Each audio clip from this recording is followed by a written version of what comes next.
Isang magandang araw mga paps. Araw nga ng Martes ngayon na tayo ay nagbiyahe. Unang booking nga natin ay na-pick booking pa tayo.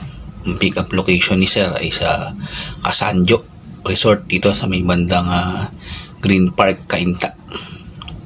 At ang drop off location niya sana ay sa may Frontera, Pasig.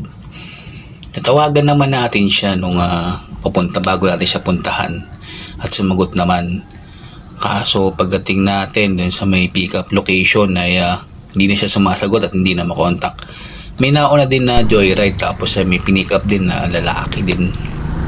Hindi ko alam kung siya ba yun or yung siya talaga yung na pick up din ni Pops.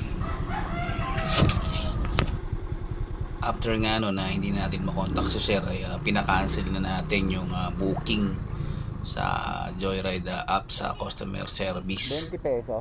At bumili na nga lang tayo ng pandesal para umuwi na sana.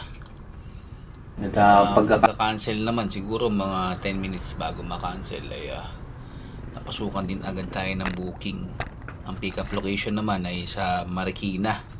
At ang kanyang ang pick up location ni ma'am ay sa Marikina at ang kanyang drop off location naman ay sa EDSA along Aurora Boulevard. Kaya kinuha ka na rin 107 pesos yung kanyang pamasahe. Sa mga oras nga na yun ay 6:10 AM na. Kaya medyo traffic na. Sa pool na talaga namin yung traffic dito sa may bandang Marcos Highway. Makikita nyo naman dito sa ating dinadaanan. Sobrang traffic na talaga. Siguro makalipas ang mga 30 minutes narating namin yung drop off location ni ma'am.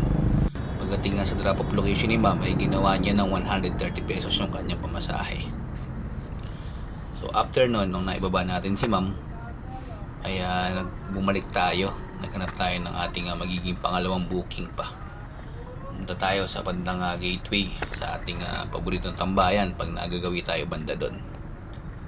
Pagdating nga natin doon, bago pa lang tayo makarating ng gateway ay napasukan na tayo ng ating pangalawang booking.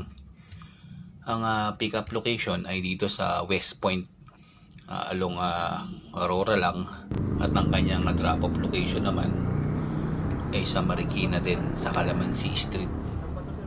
At yun yun ang ating naging pangalawang booking at yung nagkakahalaga na pamasahe ng 100 pesos.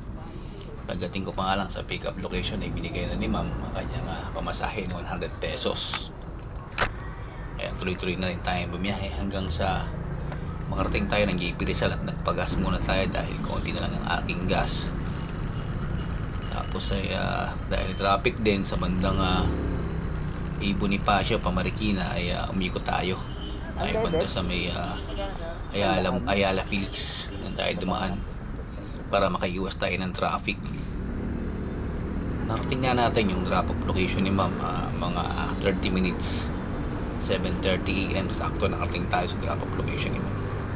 At yun na nga ang ating naging pangalawang booking at huling booking natin ngayong araw ng Martes. Kaya ngayong araw ng Martes ay nakadalawang booking lang tayo. Malaki man o maliit ang ating kinita, importante ay safe tayo nakauwi sa ating pamilya. At lagi tayong magpasalamat sa ating biyayang natatanggap. God bless mga paps, ride safe always.